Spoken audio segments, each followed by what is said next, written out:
Hola a todos, ¿cómo están? Espero que estén muy bien. Vamos a continuar con la Constitución Española. Hoy vamos a ver el capítulo cuarto del título 1, que es el de las garantías que la Constitución da a todas estas libertades y derechos que hemos visto en los artículos anteriores. Voy a guiarme por los apuntes que les he colgado porque he elaborado un cuadro para poder explicar este capítulo que consta de dos artículos, es el artículo 53 y el artículo 54.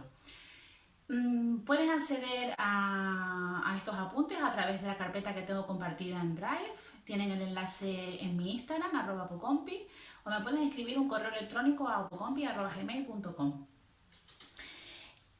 Yo el cuadro lo he hecho en función de lo que a mí me resulta más fácil y ya después de hacer varios exámenes y viendo cómo lo preguntan, pues de la forma en la que yo voy a recordar estos dos artículos, sobre todo el 53, así leído tal cual, es un poco lioso. Tenemos que ir hacia los artículos que nos están remitiendo y yo lo voy a explicar en función a este cuadro que les he dejado.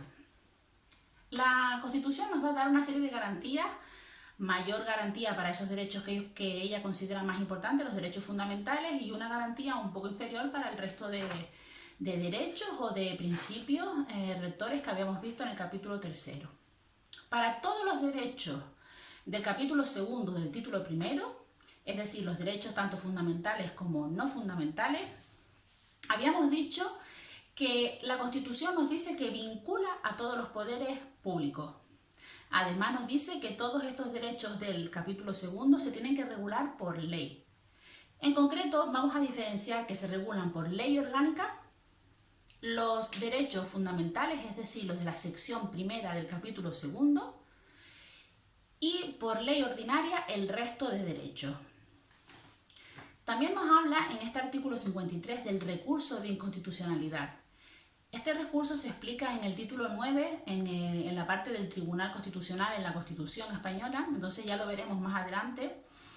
Este recurso se interpone por los políticos ante el Tribunal Constitucional cuando consideran que una ley pueda violar algunos de estos derechos recogidos en la Constitución. Será el Tribunal Constitucional el que dictamine si verdaderamente pues, esa ley vulnera esos derechos o no.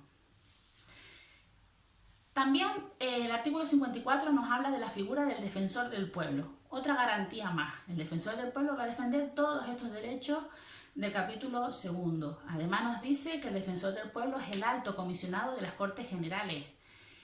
Va a velar por el cumplimiento de todas estas cuestiones y también va a supervisar la actividad de la administración. Luego sigo dividiendo el cuadro. Ahora vamos a ver los derechos fundamentales de la sección primera, más el artículo 14, el derecho de igualdad. Para estos derechos lo que nos dice la Constitución o la garantía que da es que van a tener la tutela judicial efectiva ante los tribunales ordinarios, pero mediante un procedimiento preferente y sumario.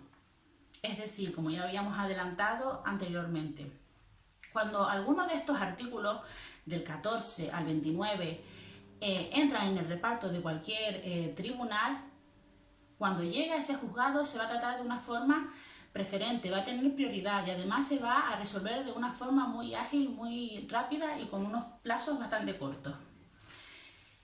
Además de estos derechos fundamentales de la sección primera, además del artículo 14 que está dentro del capítulo segundo pero estaba fuera de la sección primera, esto a modo de repaso, vamos a añadir ahora un artículo más, el artículo 30.2, que era el de la objeción de conciencia, que estaba recogido en la sección segunda del capítulo segundo. Para esto lo que la Constitución da como garantía es el recurso de amparo. El recurso de amparo también se interpone ante el Tribunal Constitucional y es cuando los ciudadanos o algún ciudadano considera que ha sido violado alguno de estos derechos por parte de la administración pública. No puede ser que cualquiera nos haya violado o nos haya afectado pues a nuestro derecho a la vida o a nuestro derecho de pensamiento ideológico. Es cuando la administración es la que nos afectan algunos de esos derechos, cuando se puede interponer este recurso de amparo. ¿Quién lo puede interponer? Esto también lo vamos a ver cuando estudiemos el título 9 de la Constitución, el título del Tribunal Constitucional. Y quien lo puede interponer es cualquier particular que considere que esto que les estoy diciendo ha pasado. También lo puede interponer el Ministerio Fiscal o lo puede interponer el Defensor del Pueblo. Por último, la Constitución da una garantía mínima al capítulo 3 del título 1, el de los principios rectores de la política social y económica, que bien dice que informará la legislación positiva, la práctica judicial y la actuación de los poderes públicos. Solo si se desarrollan por ley, que no es obligatorio, es cuando podremos acudir a los tribunales a hacer efectiva esa tutela judicial efectiva. Es cuando podremos exigir esa serie de principios que nos habla el capítulo 3. Bueno, espero que lo hayan entendido, que les haya servido y muchas gracias y un saludo.